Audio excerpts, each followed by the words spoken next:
Welcome back. Wearing my fancy high visibility vest. Waiting to unload here just west of Indianapolis. And going to do a video, and I apologize if you watched my update from earlier this week. I mentioned I was going to do an in-depth video, which was similar to last week's video on TNT. Said I was going to do an in-depth video on the PSD program, and I have changed my mind. I had a video all uploaded for this week, ready to go. That big update on the new PSD program and the requirements as far as permits and such came out, and I'm going to take some more time. I don't want to just throw a video up to throw a video up. So rather than that, I'm going to do my in-depth video on the upgrade process. Basically, upgrade. You got PSD, you get your driver's license, your commercial driver's license. You've got TNT, that's your on-the-job training. And then you've got upgrade.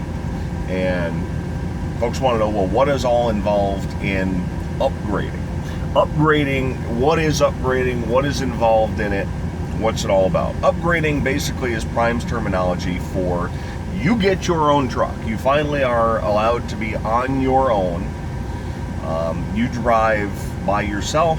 You make money driving loads from point A to point B, whether it be as a company driver, as a lease operator, dedicated driver, whatever. You are on your own. Your responsibility 100% is the truck.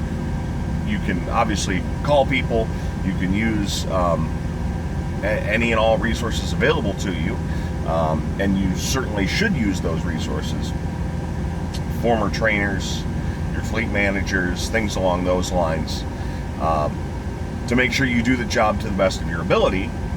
But bottom line is, they're going to send you a pickup time, date, location. You need to get yourself there on time, and they're going to send you a drop-off time, date, location. You need to get yourself there on time, and the process continues. They'll send you if we're talking tanker, they're going to send you a wash code, which is a customer code for a wash. You're going to get your trailer washed. The cycle repeats itself. So what is involved in upgrading? Basically, at the end of TNT, if you go back to that video, they will determine, and the they is your TNT trainer, your TNT trainer's fleet manager, who basically acts as your fleet manager while you're in training. Prime's safety department all get together and decide, are you ready to be on your own with your own truck? And once they make that determination, and it could be you've gone through PSD, so you get credit for 10,000 miles plus 30,000 miles of TNT. You come to Prime with a CDL, you go through 40,000 miles. It could be some combination therein. You come as an experienced driver with less than 6 months experience. They may send you out for 30 days. Basically, whenever you get to that point that those three entities have decided you are ready for your own truck, you will be routed back to either Springfield or Pittston, Pennsylvania. Prime keeps trucks at both of those facilities. In the future, and again, I'll always stress, and please keep this in mind, and this is very important in terms of the update video I did on the new PSD permit video I put out. Every video I do, the information is accurate as of the day I record the video. If Prime changes their policy, as they did on PSD permits, I'm not going to take a video down that has old information, because there's probably still relevant information in that video. But just keep in mind that policies and whatnot change, and you can't just guarantee that this will stay the same policy forever. So at any rate, once you reach those three, reaching your consensus, you're going to be routed to Prime Springfield, Prime Pittston. In the future, I would not see or not be surprised to see Prime have drivers upgrade in the Salt Lake City, Utah terminal. They are undergoing a massive renovation of that facility right now. I don't know that they're planning on doing that. I don't know that they're not. Wouldn't surprise me if that happens in the future. That's the bottom line. So you get routed to a terminal, and you need to take more computer-based testing. The testing on the computers, and basically you watch videos, and you have to answer questions at the end of the videos on a computer. Depends on if you are going company or lease, what videos you have to watch and what videos you don't have to watch. You have to take a leasing video if you're going to lease a truck. Obviously, you're going to be a company driver. You don't have to take that video. It's called the ACE Leasing course, Part 1. That is required because you need to understand, if you've watched my video on leasing, you need to understand the basics of how a settlement works. If your trainer hasn't ever explained it, if you've never watched that video, and you say, I'm going lease anyway, you still need to understand how it works, how you get paid. So you'll have to take that. And that's probably the most difficult. That's like 3 videos long. And I want to say it's an hour and a half. I think it's an hour and a half. And then there's a pretty decent test at the end. You also have to go back on the simulator and redo and demonstrate some of the skills that you've used. It's basically some short driving on the interstate, get off on an exit ramp, bump a dock, and yes, even if you're in tanker, they make you bump a dock, whereas if you're backing in tanker, you really don't want to back into something. I've never backed into something in the real world in tanker, but in the simulator, they make you back into a dock and actually tap the dock. And the simulator is advanced enough that they have different trailers in that simulator, where if you're a tanker, they're going to put a tanker trailer on your truck in the simulator. And then they'll make you take the safety course, and then you'll meet with Success Leasing. And that's even if you're a company driver or if you're going to be a lease operator. You will meet with Success Leasing, because Success Leasing controls or is in charge of the inventory of all the trucks at Prime.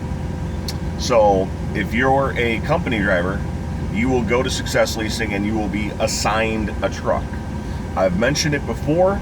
If you have a legitimate reason and want a full-size truck instead of a lightweight truck like this, you can request it.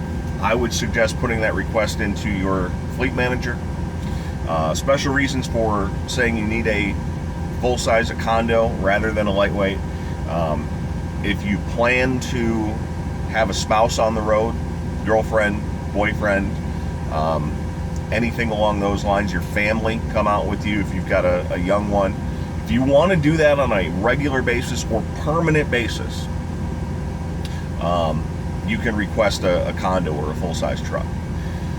If you're a bigger guy, I'm 6'6", I've mentioned that before. If you don't feel like you can spend time 7 days a week, 365 days, and obviously not, but 24 hours a day, 7 days a week in a smaller truck, you can request. You can request it for just about any reason. If you eventually want to train, now obviously right off the bat they're not going to let you train, but if you want to train in the future, you can request a larger truck as well. You lose out, and I've talked about that before, you lose out on that extra revenue. I think it's a 5 cents or 7 cents a mile. You have to go back to that video. I don't have that paperwork in front of me right now, but you do lose out on extra revenue by choosing to go with the larger truck. If you lease, you will be given a list of trucks that are available for lease. 99% of the time, they are going to be used trucks when you first start leasing. Guys that turn in their truck before the end of lease. Prime's not just going to have that thing parked and say, well, guess we lost out on that guy. We're just going to park it and have to keep making the payments ourselves. They're going to try and release that truck. And rather than giving all the new guys that come in brand new trucks, they're going to offer you a used truck to lease. So once you select a truck, now I'm not saying that there are no new trucks available. It depends. If they've got 5 guys in a week that quit, they're going to have 5 trucks available. if nobody quits in a week, they're going to have to start offering some of the new trucks. So that's the bottom line there. You will get an opportunity to inspect your truck. There's about a 10-15 page packet where you go through every little detail and you mark down what is correct, what is not functioning. They will fix whatever is not functioning on your truck. If they are unable to fix it, they will at least have a notation that it was broken when you got it. And when I say not fix something, I'm talking about cosmetic things. Maybe there's something on the back wall that's fabric and there's a minor cut in that. Prime will maybe determine they don't want to repair that, but at least if you mark that down when you inspect your truck, you will not be charged for that repair when you turn the truck in, either at the end of your lease or if you decide to leave before the end of lease. So go very thoroughly through. Don't just say, okay, it looks good enough to me, let's hop in the truck and drive. Don't be so anxious to get out on your first load and start making money that you cost yourself in the future because you didn't make sure to do a proper inspection of your truck. Because yeah, you might start making money week 1, but in year 3 or 4 of your lease, all of a sudden you're going to be charged for repairs that you probably shouldn't have been charged for. The final thing, and this applies to tanker and flatbed, it's another class that you have to take, and that is boot camp. Boot camp is a crash course. If you have gone through TNT in a tanker truck, it will be a final exam that basically just says, do you remember everything you learned over the time you've been in a tanker truck or on a flatbed? Flatbed is a securement class, basically. They make sure you learn how to properly secure cargo and all the rules that go along with that. Tanker is learning how the pump works, making sure you know how the pump works, how everything gets hooked up, proper order, Prime's official policy. They'll make you watch some additional videos, and then you go out and you actually pump some water from a tank that's at that Prime East facility that I mentioned before into a trailer and into the container. And then they show you how to rebuild a pump. And I have never shown you how to rebuild a pump because I'm not going to open up a pump just to show you how to rebuild a pump. There are gaskets inside of the pump. They wear, they fail. In just shy of 2 years, I have rebuilt 2 pumps. It doesn't happen very often, but if you don't know how to do it,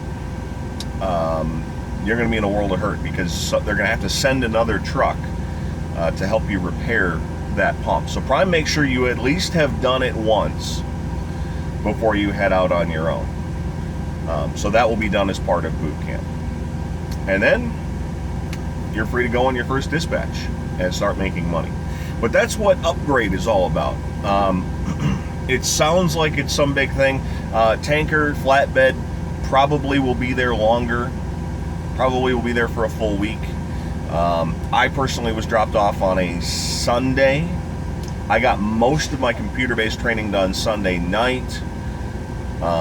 I think I was dropped off Saturday night. I took my safety class Sunday morning, got most of my computer work done Sunday, the rest of the day. Did the simulator stuff Sunday or Monday, met with leasing on Tuesday, dealt with my truck on Wednesday, getting through, it needed new rear tires. If you've watched my Freightliner Cascadia video, it needed new tires, needed a handful of things done. And then boot camp was Thursday and Friday morning, and by Friday afternoon, off with my first load. So you can figure if you are a reefer driver, you're going to be done Wednesday instead of on Friday. So figure an extra couple of days. Now, question that gets asked, the guarantee while you're in TNT. You do not get the guarantee. So that week that you are in Springfield, you are not... The basics of the guarantee is you have to be available for dispatch, which means you can hop into a truck and either team drive or drive it yourself. You're in Springfield taking classes and working on getting your truck ready to go and taking boot camp, and you're not available for dispatch. So you will not get paid your guarantee while you are in Springfield or in Pittston for upgrade class. So make that note. That's an important distinction. You will not be paid your $700 guarantee while you are upgrading. So keep that in mind. That's what I have for you this week, guys. Hope you've enjoyed the video. Again, I apologize. I will get to a PSD update, but I want to collect my thoughts a little bit more on this change in the PSD permit policy. I actually recorded a second video after the one I had uploaded, and in talking it out, it was one of those where I came up with more questions than had already been answered. So that's what I got for you this week. If you are interested in coming to Prime, don't forget, link right down in the description takes you directly to the app, and you do not have to worry about searching that out on the internet. Thanks for watching. We'll talk to you again next week.